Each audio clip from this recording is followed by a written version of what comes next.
trust that you are well and you are healthy, and we thank the Lord because of keeping us healthy during these difficult moments. Now, today I would like us to look at a very hot issue that is called rejection, that most of us have undergone. Rejection is whereby we find that we were pushed away by our friends, by our colleagues, by our family members, or by our workmates.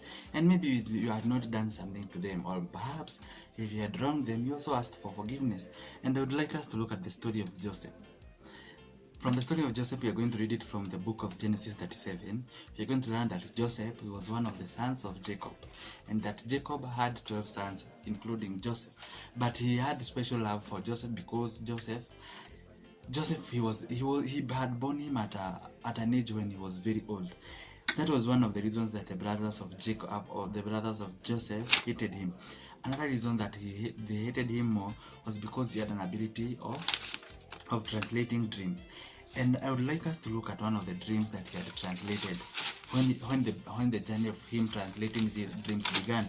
And we see in the book of Genesis 37 verse 5, he had a dream and he told his brothers this way. One night Joseph had a dream, and when he told his brothers about it, they hated him even more. He said that, "Listen, the dream I had. We were all in the field tying up the sheaves of wheat, when my wheat got up and stood up straight. Yours formed a circle around mine and bowed down to it." Then the brothers said in verse 8, "Do you think you are going to be the king and rule over us?" And this made him hate him even more. Now, verse 9 tells us that then Joseph had another dream, and he said to his brothers, "I had another dream, which I saw the sun, the moon, and 11 stars bowing down to me." This means that he had foreseen himself being a very great person. And in verse 10, he also told the dream to his father, and his father scolded him and said that, "What kind of dream is that?" I agree. Do you think that your mother, your brothers, and I are going to come and bow down to you? So you can see he has undergone rejection even by his father, by his whole family. They cannot bow down to him because he thinks that he is going to be a very great person. And you can see this symbolism of even the stars and the sun bowing down to him, is that he's going to be a great person. And we shall see as we go on in the book of Genesis 37 verses 10, when he is sent to go to his brothers and look after them, or rather to look at how they are faring in the field where they were grazing the father's herd of cattle.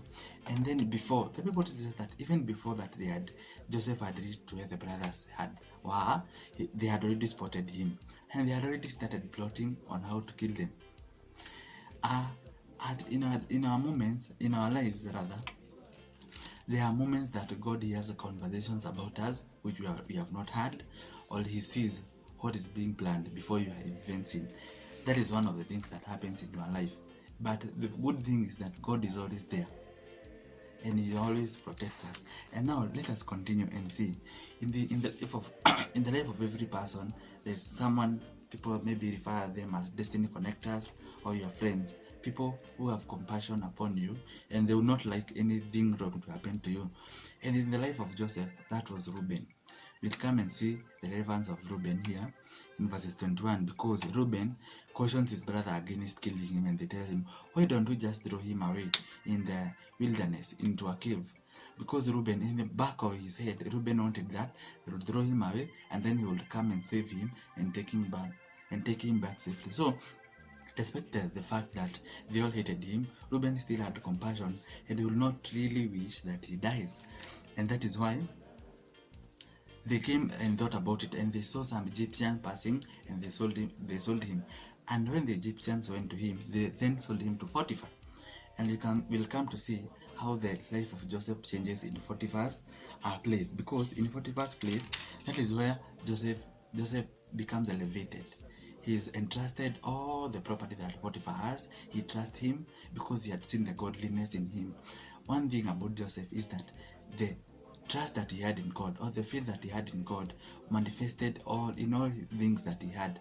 And this is what we even find that makes him even have that high seat in the place of Potiphar.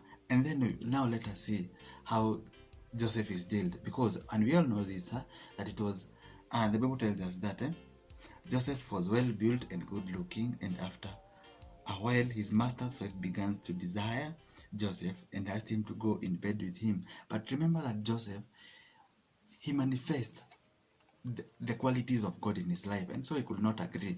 And the second time that the wife of his masters was trying to get in bed with him, this is when he runs away, and Potiphar's wife remains with his coat, and this coat is the one that he will use as an exhibit or as an evidence that he was trying to lie in bed with him. Now you see, this is another challenge that makes him get jailed.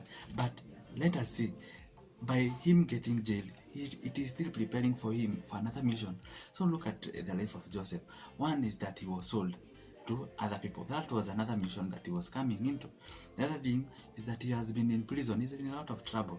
That is now another mission that he has started. And because we'll find him that after he was jailed, that there were two more people who were brought in his prison, and there was a wine steward and a chief baker. And these two people each had a dream, and they were unable to interpret this dream, and Joseph interpreted the dream for them. I will not keep on reading how the dreams and how they were interpreted, but one thing that stands out is that these dreams, as they were interpreted, they came to pass because Joseph told him that he told the wine steward that you, after 3 days, you are going to be set free. That was in the wine steward. And then he told the chief baker that the king is going to kill you and your body is going to be fed by vultures. And after this, the wine steward was set free, and the chief steward, and after this, the wine steward, he was set free, and the chief baker died. So you can see that the dreams have come to pass. And we shall see that in the book of Genesis 41, verses 50, that God will come to bless him with two sons. And these two sons, he named them Manasseh and Ephraim. And these two names had an identical meaning, because Manasseh says that, the meaning of Manasseh says that, according to Joseph, that God has made me forget all my sufferings and all my father's family. What about the name Ephraim? It meant that God has given me children in the land of my trouble. He will not think that he will never forget his family, he will never forget his trouble, he will never get children. But God has done it upon his life. And that is one thing that made him very happy. And we'll also come to see that another moment that Joseph was able to translate or to interpret the dream that the king had, whereby there will be a famine for 7 years after a drought, after a food prosperity of 7 years.